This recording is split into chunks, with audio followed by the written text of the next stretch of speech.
माटी तले पोतीदेले पिलांक चाउल प्राय 25 बस्ता चाउल नष्ट हेबा परे से सबको माटी तले पोती देइछंती स्कूल कर्तृपक्ष। रायगड़ा जिला काशीपुर ब्लॉक डंगासिल सरकारी बालिका उच्च विद्यालयर घटना। दीर्घ दिन हेब पिलामानकु दिया जाउथिबा मध्याह्न भोजनर चाउल एक घरे रखा जाइतिला, ताकु व्यवहार नकरी गच्छित करी रखा जिबा फलरे चाउलरे पोक लागि जाइतिला।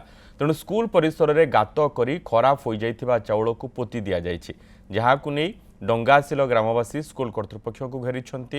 एही घटनारे विद्यालयर भारप्राप्त प्रधान शिक्षक ज्ञानरंजन साहू को हाथ थिबा लोके अभियोग करिछंती। पिलांको खाद्य को न रांधि शिक्षक चाउल बस्ता बिक्री करि दउथिबा अभियोग होइछे। दीर्घ वर्ष हेब बालिका विद्यालय एपरि अनियमितता लागि रहिथिले सुधा अभियोग परे भी कोनोसी ठोस पदक्षेप ग्रहण करा जाउनथिबा जणा पड़िछे। तेबे घटनार उच्चस्तरीय तदंत हेबो बोली रायगड़ा जिला मंगल अधिकारी असीमा राव कहिछंती। एक्चुअली एज पर रिक्वायरमेंट आम चाउल अलटमेंट गवर्नमेंट दौरान बोधे किसी पिला खरा चुटे एबसेंट थे कि कौन होती बड़का हो जाइए आउ इनफ्रास्ट्रक्चर किसी असुविधा थी जोटा कि तल आड़ू चाउलटी नष्ट हो जाइए नष्ट चाउल ना से माने बाहर को नहीं पारे भाविकी पोती थे।